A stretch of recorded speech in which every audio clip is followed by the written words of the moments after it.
Ok, meus amigos, boa tarde a todos. Estamos aqui com mais um programa nosso, Lupa na Corrupção. Professor Roberto Livianu, promotor público aqui em São Paulo, promotor de justiça aqui em São Paulo, está aqui com a gente, sempre falando desse tema centrado ao nosso tema corrupção.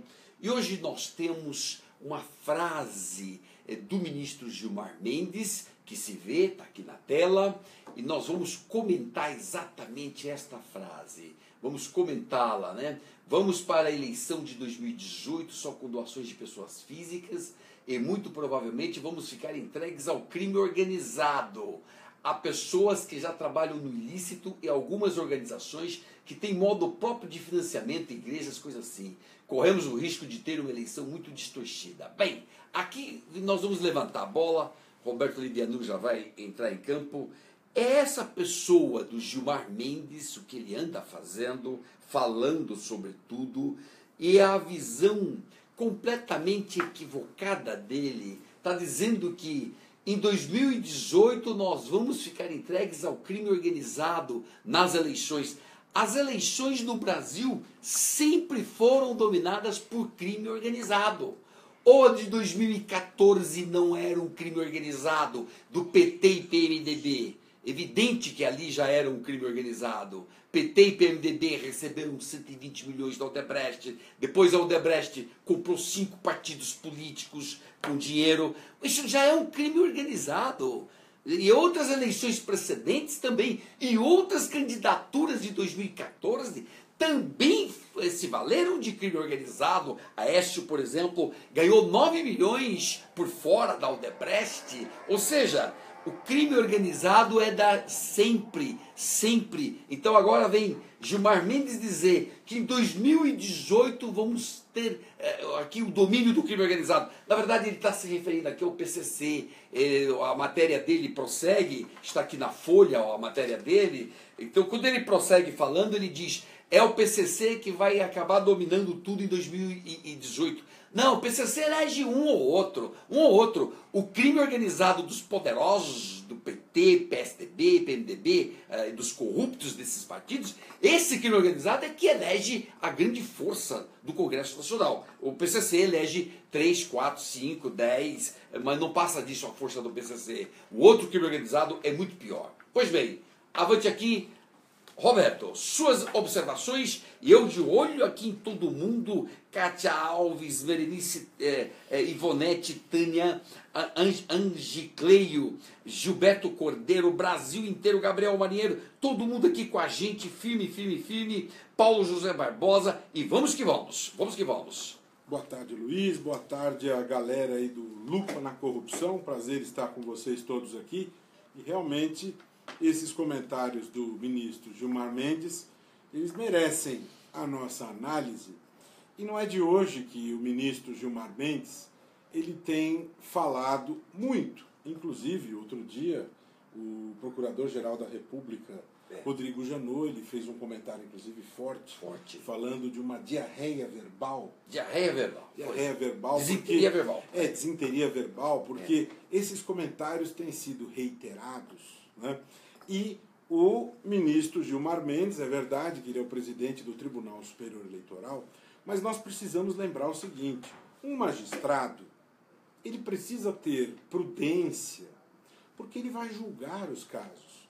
E o que se percebe é que muitas vezes assuntos que serão examinados pelo próprio ministro são objeto de comentários e entrevistas que ele concede. Isso é extremamente complicado, porque como é que ele poderá apreciar, como é que fica a questão da imparcialidade que o magistrado deve ter se ele se pronuncia numa entrevista, né? Isso é uma questão que fica complicada. Em relação a essa frase, Luiz, que você destacou, em que ele diz que nas eleições nós teremos doações apenas de pessoas físicas, ou seja, ele está enfatizando a regra que nós tivemos nas eleições municipais últimas, em que houve a vedação das contribuições de pessoas jurídicas. É bom que se destaque que a vedação às contribuições de pessoa jurídica é importante. Sim. Se a gente examinar o destampar do caldeirão da Operação Lava Jato, muita sujeira foi mostrada ali. Relações promíscuas com as empresas foram mostradas ali. Ali houve muita sujeira, muita corrupção, muita propina.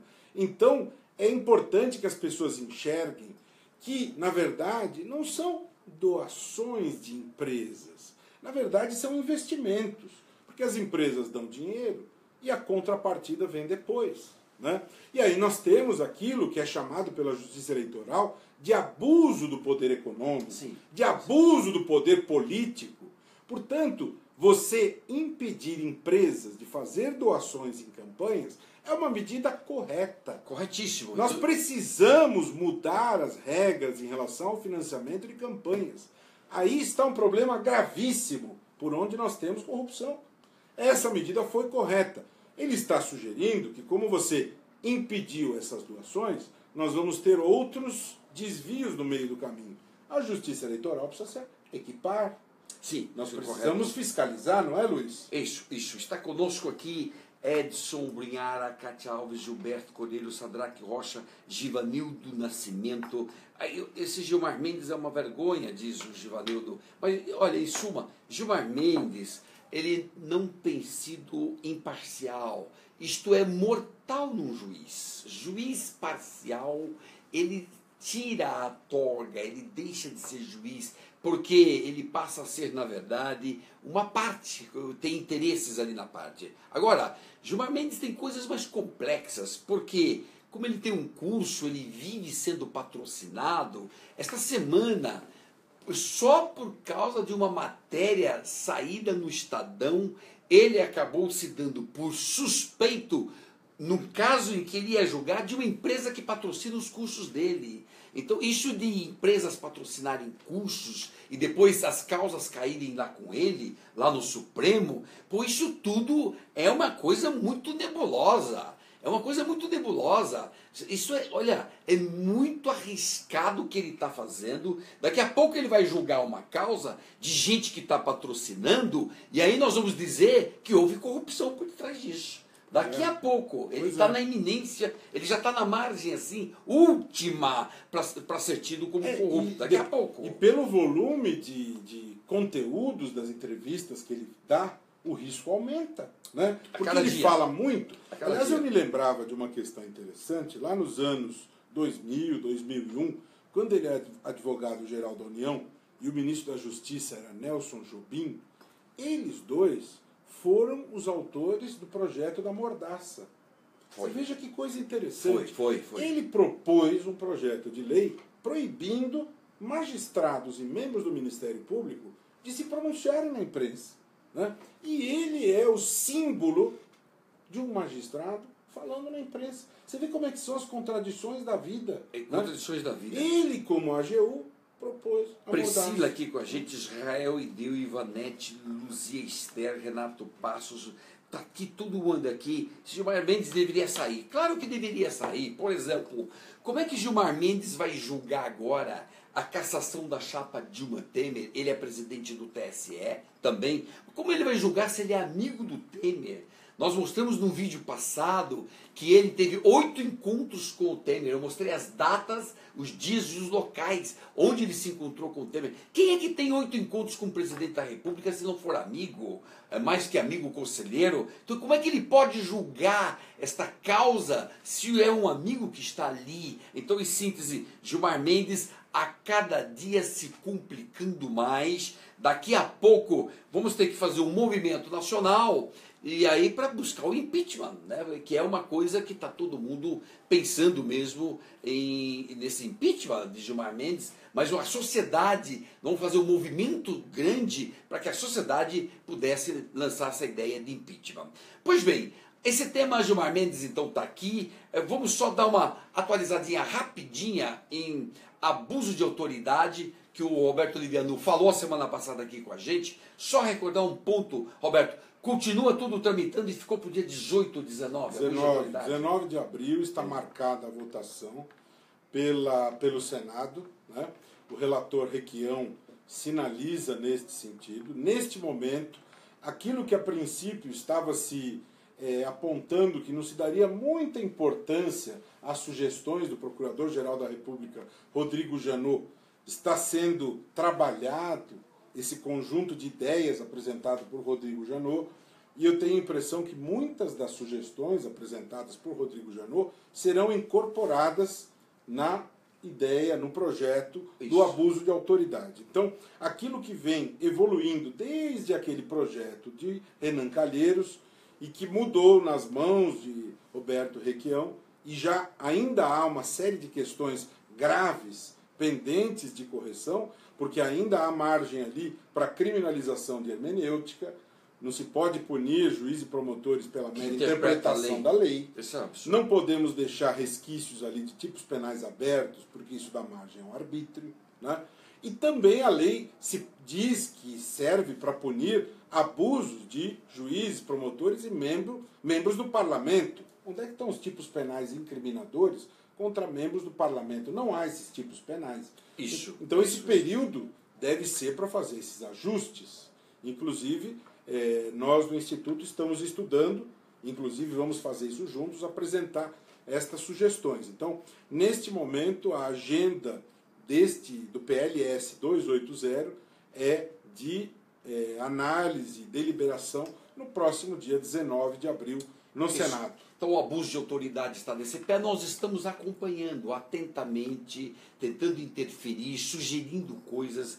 Também temos uma notícia sobre o foro privilegiado, o relator é o senador Randolph Rodrigues. Nós vamos estar em contato com ele, provavelmente amanhã ou por esses próximos dias, para ele nos atualizar, porque apresentaram 3 emendas ao projeto e voltou para ele, relator, para saber se aceita ou não. Vamos perguntar o que ele vai fazer com essas emendas e tudo. Isso é o foro privilegiado. Ou seja, as coisas estão caminhando, apesar da dificuldade que esses barões ladrões todos colocam para avançar em termos de cidadania, em termos de um país sem corrupção. Eles criam tudo quanto é tipo de obstáculo, não querem saber de nada, querem preservar sempre o foro privilegiado, querem preservar o cargo deles. Mas nós estamos antenados, atuantes e firmes, e vamos nesse sentido. Como diz o Jucá, a suruba, né? A suruba do Jucá. Suruba do Jucá, é isto. É que eles querem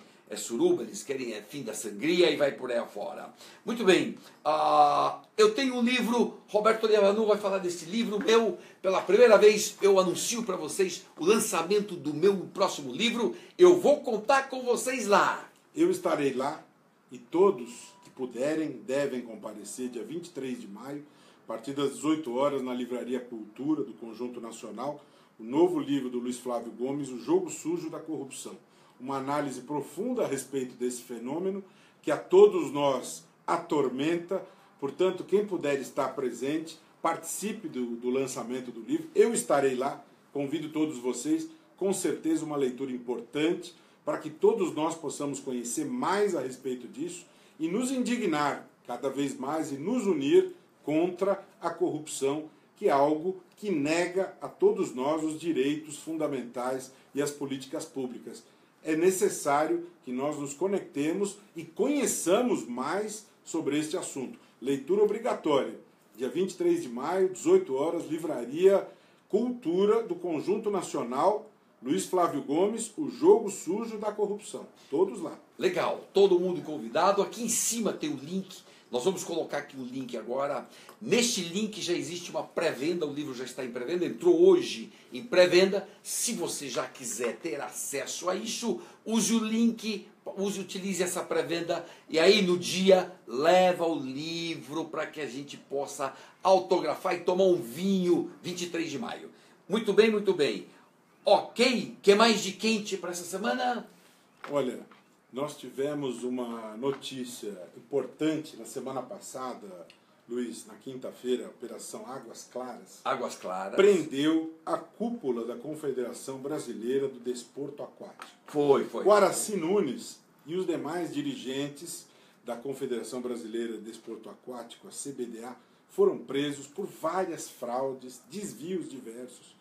E esse pessoal que há muito tempo estava praticando desmandos diversos, foram presos, o último deles na sexta-feira se entregou, e havia uma preocupação muito grande, porque poucos meses antes o Coaraci conseguiu retornar ao poder graças a uma liminar que ele obteve.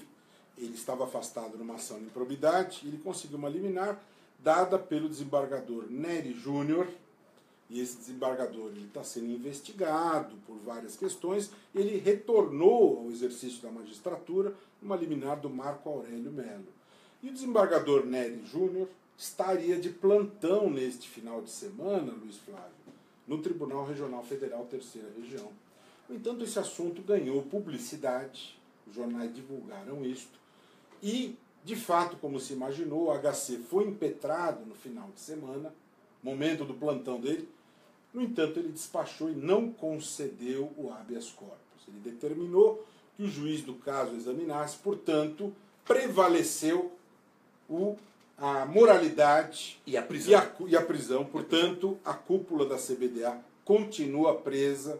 Portanto, essa exposição, essa publicização do caso foi importante. Portanto, Coaraci Nunes e a cúpula da CBDA continuam presos em Bangu, junto com Sérgio Cabral e aquela turma toda. Isso é extremamente importante, porque muitos anos, muitos desmandos, são 9 inquéritos policiais. Essas prisões foram decretadas num deles, tem mais 8, 9 de improbidade, milhões e milhões e milhões de desvios, até prêmios foram embolsados, prêmios para os atletas. Dinheiro que deveria ser utilizado no investimento do desporto, que gerou prejuízo no desempenho das equipes nas Olimpíadas. O Brasil poderia ter tido desempenho melhor se ele tivesse sido investido adequadamente. Impressionante, mas tudo isso estamos de olho. Veja você que há alguns anos atrás, há poucos anos atrás, nada disso nós tínhamos no Brasil. Jean Carlos com a gente, Cleia também, Ed Carlos, Priscila, Jonas Souza, Edinaldo Mendes, vamos aqui, todo mundo nos acompanhando. Gente, avante, avante então, firmes aqui no nosso Lupa na Corrupção, toda segunda-feira, na medida do possível. A próxima, por exemplo, não será possível, mas firmes, vamos aqui dando uma passada em todos esses assuntos mais quentes. Sucesso! O link do meu livro novo, então, já está aqui em cima, já está em pré-venda este livro. Faz o link, vai lá. Depois, no dia 23 de maio, estaremos juntos lá no Conjunto Nacional, na Avenida Paulista. Sucesso! Até a próxima! Tchau, pessoal!